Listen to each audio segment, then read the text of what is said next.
हंसना सीखो, हंसते हंसते रोना। अमिताभ बच्चन, सदी के महानायक, बॉलीवुड के शहंशाह, इनको किसी इंट्रोडक्शन की जरूरत नहीं है। 70 के दशक से लेकर आज तक जो लोगों को अपनी पर्सनैलिटी भारी आवाज के दम पर एंटरटेन करते आए हैं, तो चलिए आज जानते हैं कैसे बने अमिताभ बच्चन। सदी के महानायक किसने बनाया उन्हें? बॉलीवुड का शहंशाह अमिताभ बच्चन का जन्म 11 अक्टूबर 1942 को भारतीय फिल्म जगत बॉलीवुड के अभिनेता और प्रसिद्ध हिंदी साहित्यकार हरिवंश राय बच्चन के सुपुत्र हैं। 1970 के दशक के दौरान उन्होंने बड़ी लोकप्रियता प्राप्त की और तब से भारतीय सिनेमा के इतिहास में प्रमुख व्यक्तित्व बन गए। अमिताभ ने अपने करियर में अनेक पुरस्कार जीते हैं, जिनमें दादा साहेब फाल्के पुरस्कार, 3 राष्ट्रीय फिल्म पुरस्कार और 12 फिल्म फेयर पुरस्कार सम्मिलित हैं। उनके नाम सर्वाधिक सर्वश्रेष्ठ अभिनेता फिल्म फेयर अवार्ड का रिकॉर्ड है। अभिनय के अलावा बच्चन ने पार्श्व गायक, फिल्म निर्माता, टीवी प्रस्तोता और भारतीय संसद के एक निर्वाचित सदस्य के रूप में 1984 से 1987 तक भूमिका निभाई है। भारतीय टीवी का लोकप्रिय शो कौन बनेगा करोड़पति में कई वर्षों से मेजबान की भूमिका भी ये निभाते आए हैं। इस शो में उनके द्वारा किया गया देवियों और सज्जनों संबोधन बहुचर्चित रहा। अमिताभ बच्चन का विवाह अभिनेत्री जया भादुड़ी से हुआ और इनकी 2 संतानें हैं, श्वेता नंदा और अभिषेक बच्चन। अभिषेक बच्चन सुप्रसिद्ध अभिनेता हैं, जिनका विवाह पूर्व विश्व सुंदरी और अभिनेत्री ऐश्वर्या राय से हुआ है। बच्चन पोलियो उन्मूलन अभियान के बाद अब तंबाकू निषेध परियोजना पर काम करेंगे। अमिताभ बच्चन को अप्रैल 2005 में HIV, एड्स और पोलियो उन्मूलन अभियान के लिए यूनिसेफ के द्वारा सद्भावना राजदूत नियुक्त किया गया था। इलाहाबाद, उत्तर प्रदेश कायस्थ परिवार में जन्मे अमिताभ बच्चन के पिता डॉ. हरिवंश राय बच्चन प्रसिद्ध हिंदी कवि थे, जबकि उनकी मां तेजी बच्चन अविभाजित भारत के कराची शहर से संबंध रखती थीं, जो कि अब पाकिस्तान में है। आरंभ में अमित जी का नाम इनकलाब रखा गया था, जो भारतीय स्वतंत्रता संग्राम के दौरान प्रयोग किए गए प्रेरक वाक्यांश इनकलाब जिंदाबाद से लिया गया था। लेकिन बाद में प्रसिद्ध कवि सुमित्रा नंदन पंत ने इनका नाम अमिताभ रखा। अमिताभ का अर्थ है शाश्वत प्रकाश। यद्यपि इनका उपनाम श्रीवास्तव था व वह कायस्थ जाति से संबंध रखते हैं, फिर भी इनके पिता ने इस उपनाम को अपने कृतियों को प्रकाशित करने वाले बच्चन नाम से उद्धृत किया। यह उनका उपनाम ही है जिसके साथ उन्होंने फिल्मों में एवं सभी सार्वजनिक प्रयोजनों के लिए उपयोग किया। अब यह उनके परिवार के समस्त सदस्यों का उपनाम बन गया है। अमिताभ हरिवंश राय बच्चन के 2 बेटों में सबसे बड़े हैं। उनके दूसरे बेटे का नाम अजिताभ है। बच्चन ने 2 बार MA की उपाधि ग्रहण की है। मास्टर ऑफ आर्ट्स स्नातकोत्तर इन्होंने इलाहाबाद के ज्ञान प्रबोधिनी और बॉयज हाई स्कूल BHS तथा उसके बाद नैनीताल के शेयरवुड कॉलेज में पढ़ाई की, जहां कला संकाय में प्रवेश दिलाया गया। अमिताभ बाद में अध्ययन करने के लिए दिल्ली विश्वविद्यालय के किरोड़ीमल कॉलेज चले गए, जहां इन्होंने विज्ञान स्नातक की उपाधि प्राप्त की। अपनी आयु के 20 के दशक में बच्चन ने अभिनय में अपना कैरियर आजमाने के लिए कोलकाता की एक shipping firm bird and company में किराया ब्रोकर की नौकरी छोड़ दी। 3 जून 1973 को इन्होंने बंगाली संस्कार के अनुसार अभिनेत्री जया भादुड़ी से विवाह कर लिया। इस दंपति को 2 बच्चों, बेटी श्वेता और पुत्र अभिषेक पैदा हुए। अमिताभ ने फिल्मों में अपने कैरियर की शुरुआत ख्वाजा अहमद अब्बास के निर्देशन में बनी फिल्म 7 हिंदुस्तानी के 7 कलाकारों में एक कलाकार के रूप में की। उत्पल दत्त, मधु और जलाल आगा जैसे कलाकारों के साथ अभिनय करके फिल्म ने वित्तीय सफलता प्राप्त नहीं की, पर बच्चन ने अपनी पहली फिल्म के लिए राष्ट्रीय फिल्म पुरस्कार में सर्वश्रेष्ठ नवागंतुक का पुरस्कार जीता। इस सफल व्यावसायिक और समीक्षित फिल्म के बाद उनकी एक और आनंद 1971 नामक फिल्म आई, जिसमें उन्होंने उस समय के लोकप्रिय कलाकार राजेश खन्ना के साथ काम किया। डॉ. भास्कर बनर्जी की भूमिका करने वाले बच्चन ने कैंसर के एक रोगी का उपचार किया, जिसमें उनके पास जीवन के प्रति बेवकूफी और देश की वास्तविकता के प्रति उसके दृष्टिकोण के कारण उसे अपने प्रदर्शन के लिए सर्वश्रेष्ठ सहायक कलाकार का फिल्मफेयर पुरस्कार मिला। इसके बाद अमिताभ ने 1971 में बनी परवाना में एक मायूस प्रेमी की भूमिका निभाई, जिसमें इसके साथी कलाकारों में नवीन निश्चल, योगिता बाली और ओम प्रकाश थे, और इन्हें खलनायक के रूप में फिल्माना अपने आप में बहुत कम देखने को मिलने जैसी भूमिका थी। इसके बाद उनकी कई फिल्में आई जो बॉक्स ऑफिस पर उतनी सफल नहीं हो पाई, जिनमें रेशमा और शेरा भी शामिल थी, और उन दिनों इन्होंने गुड्डी फिल्म में मेहमान कलाकार की भूमिका निभाई थी।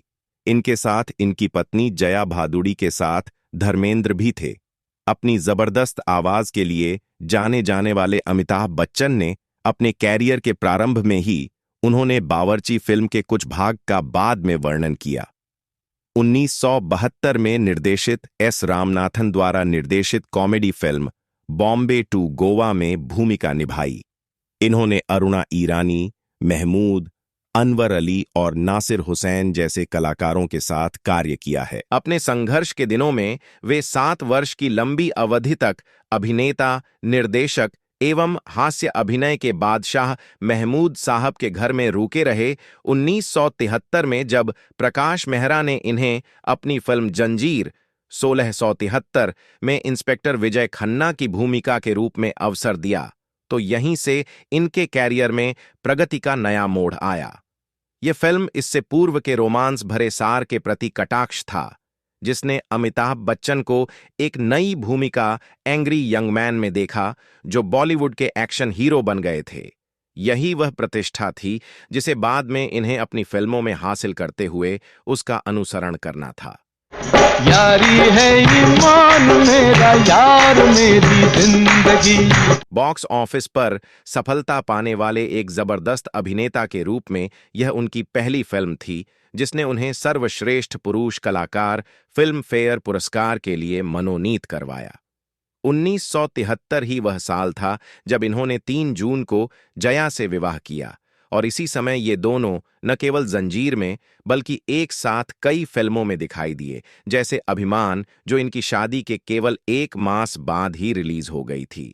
तेरे मेरे मिलन की ये रना। बाद में ऋषिकेश मुखर्जी के निर्देशन तथा बीरेश चटर्जी द्वारा लिखित नमक हराम फिल्म में विक्रम की भूमिका मिली, जिसमें दोस्ती के सार को प्रदर्शित किया गया था। राजेश खन्ना और रेखा के विपरीत इनकी सहायक भूमिका में इन्हें बेहद सराहा गया और इन्हें सर्वश्रेष्ठ सहायक कलाकार का फिल्म फेयर पुरस्कार दिया गया। 1974 की सबसे बड़ी फिल्म रोटी कपड़ा और मकान में सहायक कलाकार की भूमिका करने के बाद बच्चन ने बहुत सी फिल्मों में कई बार मेहमान कलाकार की भूमिका निभाई, जैसे कुंवारा बाप और दोस्त। बच्चन ने 6 दिसंबर 1974 की बॉलीवुड की फिल्में 1974 को रिलीज मजबूर फिल्म में अग्रणी भूमिका निभाई। यह फिल्म हॉलीवुड फिल्म जिगजैग की नकल कर बनाई थी, जिसमें जॉर्ज कैनेडी अभिनेता थे, किंतु बॉक्स ऑफिस पर यह कुछ खास नहीं कर सकी, और 1975 में इन्होंने हास्य फिल्म बनाई थी चुपके चुपके से लेकर अपराध पर बनी फिल्म फरार और रोमांस फिल्म मिली में अपने अभिनय के जौहर दिखाए। तथापि 1975 का वर्ष ऐसा वर्ष था जिसमें इन्होंने 2 फिल्मों में भूमिकाएं की और जिन्हें हिंदी सिनेमा जगत में बहुत महत्वपूर्ण माना जाता है। इन्होंने यश चोपड़ा द्वारा निर्देशित फिल्म दीवार में मुख्य कलाकार की भूमिका की, जिसमें इनके साथ शशि कपूर, निरूपा रॉय और नीतू सिंह थीं, और इस फिल्म ने इन्हें सर्वश्रेष्ठ अभिनेता का फिल्म फेयर पुरस्कार दिलवाया। 1975 में यह फिल्म बॉक्स ऑफिस पर हिट रहकर चौथे स्थान पर रही। 15 अगस्त 1975 को रिलीज शोले है और भारत में किसी भी समय की सबसे ज्यादा आय अर्जित करने वाली फिल्म बन गई है, जिसने 2 अरब 33 करोड़ 45 लाख रुपए कमाए, जो मुद्रास्फीति को समायोजित करने के बाद 60 मिलियन अमरीकी डॉलर के बराबर हैं। बच्चन ने इंडस्ट्री के कुछ शीर्ष के कलाकारों जैसे धर्मेंद्र, हेमा मालिनी, संजीव कुमार, जया बच्चन और अमजद खान के साथ जयदेव की भूमिका अदा की थी।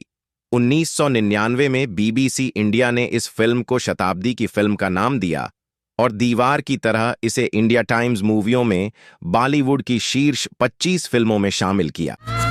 जब तक है जाने जहां मैं नाचूंगी। बॉक्स ऑफिस पर शोले जैसी फिल्मों की जबरदस्त सफलता के बाद बच्चन ने अब तक अपनी स्थिति को मजबूत कर लिया था और 1976 से 1984 तक उन्हें अनेक सर्वश्रेष्ठ कलाकार वाले फिल्म फेयर पुरस्कार और अन्य पुरस्कार एवं ख्याति मिली। हालांकि शोले जैसी फिल्मों ने बॉलीवुड में उसके लिए पहले से ही महान एक्शन नायक का दर्जा पक्का कर दिया था, फिर भी बच्चन ने बताया कि वे दूसरी भूमिकाओं में भी स्वयं को ढाल लेते हैं और रोमांस फिल्मों में भी अग्रणी भूमिका कर लेते हैं, जैसे कभी कभी 1976 और कॉमेडी फिल्मों जैसे अमर अकबर एंथनी 1987 और इससे पहले भी चुपके चुपके 1975 में काम कर चुके हैं।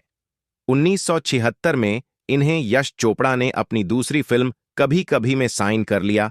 यह और एक रोमांस की फिल्म थी जिसमें बच्चन ने एक अमित मल्होत्रा के नाम वाले युवा कवि की भूमिका निभाई थी, जिसे राखी गुलजार द्वारा निभाई गई पूजा नामक एक युवा लड़की से प्रेम हो जाता है।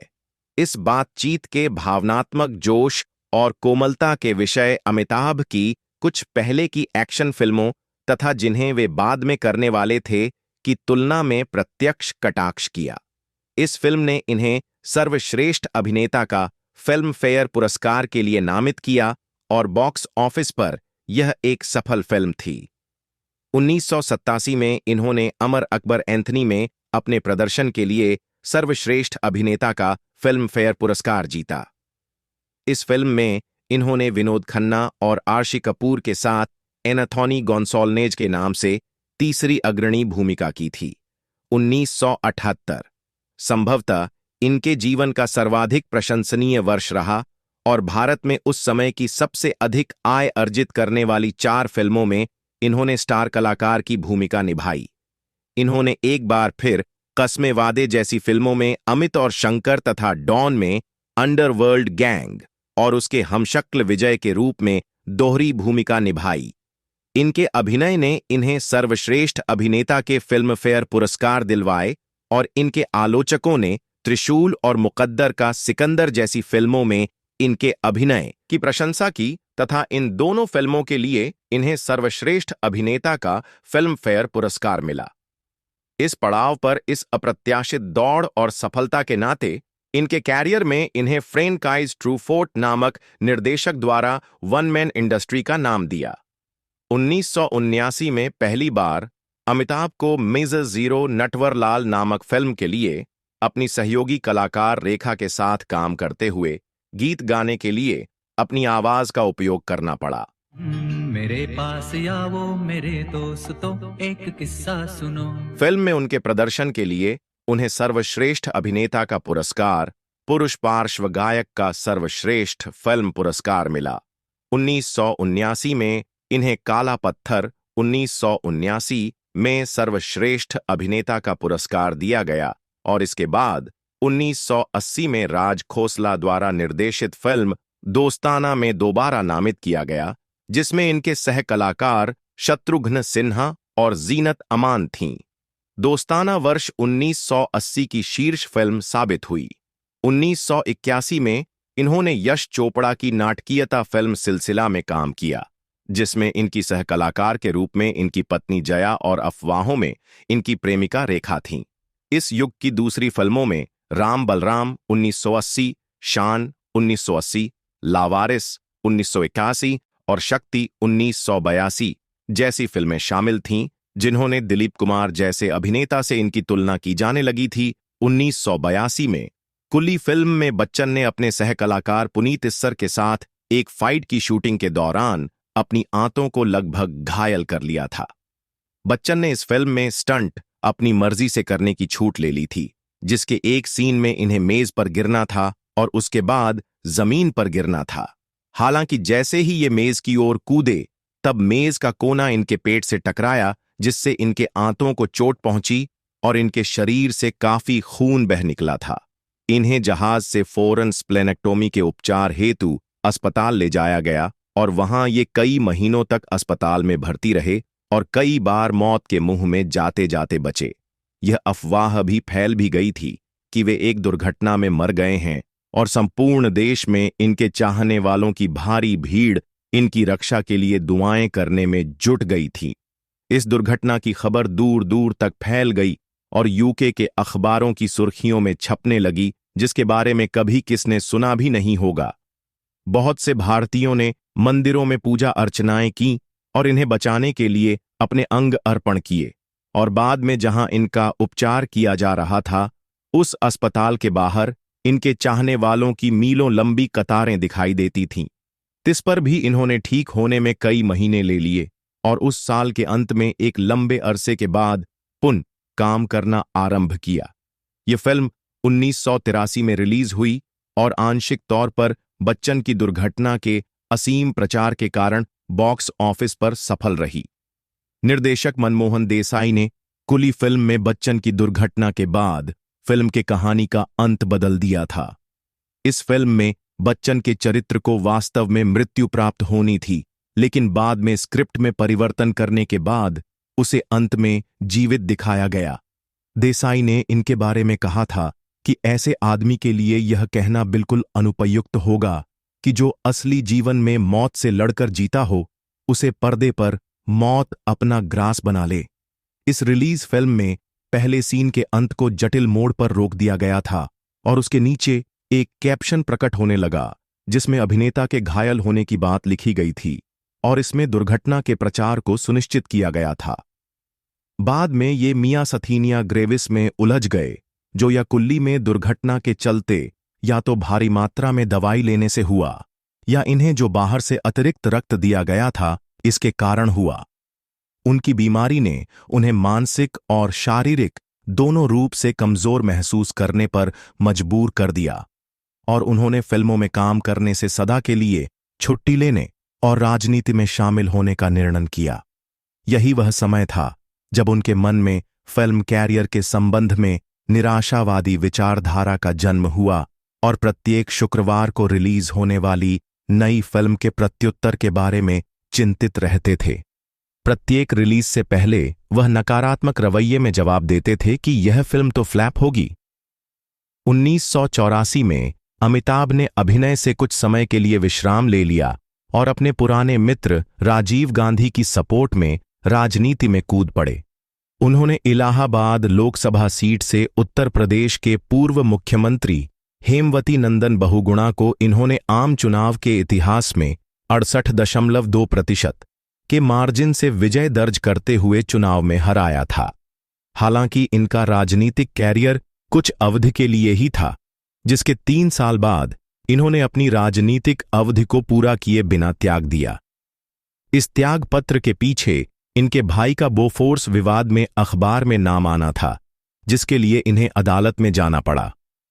इस मामले में बच्चन को दोषी नहीं पाया गया।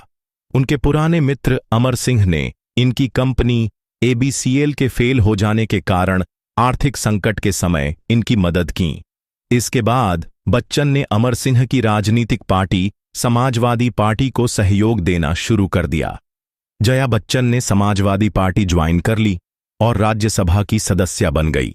बच्चन ने समाजवादी पार्टी के लिए अपना समर्थन देना जारी रखा, जिसमें राजनीतिक अभियान अर्थात प्रचार प्रसार करना शामिल था। इनकी इन गतिविधियों ने एक बार फिर मुसीबत में डाल दिया और इन्हें झूठे दावों के सिलसिलों में कि वे एक किसान हैं के संबंध में कानूनी कागजात जमा करने के लिए अदालत जाना पड़ा। बहुत कम लोग ऐसे हैं जो ये जानते हैं कि स्वयंभू प्रेस ने अमिताभ बच्चन पर प्रतिबंध लगा दिया था। स्टारडस्ट और कुछ अन्य पत्रिकाओं ने मिलकर एक संघ बनाया, जिसमें अमिताभ के शीर्ष पर रहते समय 15 वर्ष के लिए प्रतिबंध लगा दिया गया। इन्होंने अपने प्रकाशनों में अमिताभ के बारे में कुछ भी न छापने का निर्णय लिया। 1989 के अंत तक बच्चन ने उनके सेटों पर प्रेस के प्रवेश पर प्रतिबंध लगा रखा था, लेकिन वे किसी विशेष पत्रिका के खिलाफ नहीं थे। ऐसा कहा गया है कि बच्चन ने कुछ पत्रिकाओं को प्रतिबंधित कर रखा था, क्योंकि उनके बारे में इनमें जो कुछ प्रकाशित होता रहता था उसे वे पसंद नहीं करते थे और इसी के चलते एक बार उन्हें इसका अनुपालन करने के लिए अपने विशेषाधिकार का भी प्रयोग करना पड़ा। 1988 में बच्चन फिल्मों में 3 साल की छोटी सी राजनीतिक अवधि के बाद वापस लौट आए और शहंशाह में शीर्षक भूमिका की, जो बच्चन की वापसी के चलते बॉक्स ऑफिस पर सफल रही। इस वापसी वाली फिल्म के बाद इनकी स्टार पावर क्षीण होती चली गई, क्योंकि इनकी आने वाली सभी फिल्में बॉक्स ऑफिस पर असफल होती रहीं। 1991 की हिट फिल्म हमसे ऐसा लगा कि यह वर्तमान प्रवृत्ति को बदल देगी, किंतु इनकी बॉक्स ऑफिस पर लगातार असफलता के चलते सफलता का यह क्रम कुछ पल का ही था। उल्लेखनीय है कि हिट की कमी के बावजूद यह वह समय था जब अमिताभ बच्चन ने 1990 की फिल्म अग्निपथ में माफिया डॉन की यादगार भूमिका के लिए राष्ट्रीय फिल्म पुरस्कार जीते। ऐसा लगता था कि अब ये वर्ष इनके अंतिम वर्ष होंगे, क्योंकि अब इन्हें केवल कुछ समय के लिए ही पर्दे पर देखा जा सकेगा। 1992 में खुदा गवाह के रिलीज होने के बाद बच्चन ने अगले 5 वर्षों के लिए अपने आधे रिटायरमेंट की ओर चले गए। 1994 में इनके देर से रिलीज होने वाली कुछ फिल्मों में से एक फिल्म इंसानियत रिलीज तो हुई, लेकिन बॉक्स ऑफिस पर असफल रही। अस्थायी सेवानिवृत्ति की अवधि के दौरान बच्चन निर्माता बने और अमिताभ बच्चन कारपोरेशन लिमिटेड की स्थापना की, ABCL। 1996 में वर्ष 2000 तक 10 बिलियन रुपए, लगभग 250 मिलियन अमेरिकी डॉलर वाली मनोरंजन की एक प्रमुख कंपनी बनने का सपना देखा। ABCL की रणनीति में भारत के मनोरंजन उद्योग के सभी वर्गों के लिए उत्पाद एवं सेवाएं प्रचलित करना था। इसके ऑपरेशन में मुख्य धारा की व्यावसायिक फिल्म उत्पादन और वितरण, ऑडियो और वीडियो कैसेट डिस्क उत्पादन और विपणन के टेलीविजन सॉफ्टवेयर, हस्ती और इवेंट प्रबंधन शामिल था। 1996 में कंपनी के आरंभ होने के तुरंत बाद कंपनी द्वारा उत्पादित पहली फिल्म तेरे मेरे सपने थी, जो बॉक्स ऑफिस पर विफल रही, लेकिन अरशद वारसी दक्षिण और फिल्मों के सुपरस्टार सिमरन जैसे अभिनेताओं के करियर के लिए द्वार खोल दिए। ABCL ने कुछ फिल्में बनाई, लेकिन इनमें से कोई भी फिल्म कमाल नहीं दिखा सकी। बाद में बच्चन ने अपने अभिनय के कैरियर को संवारने का प्रयास किया, जिसमें उसे बड़े मियां छोटे मियां 1998 54 से औसत सफलता मिली और सूर्यवंशम 1999 से सकारात्मक समीक्षा प्राप्त हुई, लेकिन तथापि मान लिया गया कि बच्चन की महिमा के दिन अब समाप्त हुए, चूंकि उनके बाकी सभी फिल्में जैसे लाल बादशाह 1999 और हिंदुस्तान की कसम 1999 बॉक्स ऑफिस पर विफल रही हैं। वर्ष 2000 में अमिताभ बच्चन ने ब्रिटिश टेलीविजन शो के खेल who wants to be a millionaire को भारत में अनुकूलन हेतु कदम बढ़ाया। शीर्षक कौन बनेगा करोड़पति, जैसा कि यह अधिकांशतः अन्य देशों में चला था, कार्यक्रम को तत्काल और गहरी सफलता मिली, जिसमें बच्चन के करिश्मे का भी छोटे रूप में योगदान था। यह माना जाता है कि बच्चन ने इस कार्यक्रम के संचालन के लिए साप्ताहिक प्रकरण के लिए अत्यधिक 25 लाख रुपए, 2,50,000 रुपए भारतीय अमेरिकी डॉलर, लगभग 6,000 लिए थे, जिसके कारण बच्चन और उनके परिवार को नैतिक और आर्थिक दोनों रूप से बल मिला। इससे पहले ABCL के बुरी तरह असफल हो जाने से अमिताभ को गहरे झटके लगे थे। नवंबर 2000 में कैनरा बैंक ने भी इनके खिलाफ अपने मुकदमे को वापस ले लिया। बच्चन ने KBC का आयोजन नवंबर 2005 तक किया और इसकी सफलता ने फिल्म की लोकप्रियता के प्रति इनके द्वार फिर से खोल दिए। मोहब्बतें 2000 फिल्म में स्क्रीन के सामने शाहरुख खान के साथ सह कलाकार के रूप में वापस लौट आए। इनकी अन्य सफल फिल्मों में बच्चन के साथ एक बड़े परिवार के पितृपुरुष के रूप में प्रदर्शित होने में एक रिश्ता, द बॉन्ड ऑफ लव 2001, कभी खुशी कभी गम 2001 और बागबान 2003 हैं। अक्स 2001, आंखें 2002, खाकी 2004, देव 2004 और ब्लैक 2005। 2005 और 2006 में उन्होंने अपने बेटे अभिषेक के साथ बंटी और बबली 2005, द गॉडफादर श्रद्धांजलि सरकार 2005 और कभी अलविदा न कहना 2006 जैसी हिट फिल्मों में स्टार कलाकार की भूमिका की। ये सभी फिल्में बॉक्स ऑफिस पर अत्यधिक सफल रहीं। 9 मई 2008 भूतनाथ फिल्म में इन्होंने भूत के रूप में शीर्षक भूमिका की, जिसे रिलीज किया गया। जून 2008 में रिलीज हुई उनकी नवीनतम फिल्म सरकार राज, जो उनकी वर्ष 2005 में बनी फिल्म सरकार का परिणाम है। 2010 बुद्धा होगा तेरा बाप, 2011 बोल बच्चन, 2012 कृष 3, 2013 भूतनाथ रिटर्न्स, 2014 पीकू, 2015 पिंक, 2016 सरकार 3, 2017 ब्रह्मास्त्र, 2022 जैसे फिल्मों से आज तक अमिताभ बच्चन अपनी ऑडियंस के दिलों पर राज करते हैं। तो दोस्तों, यही था अमिताभ बच्चन का फिल्मी सफर।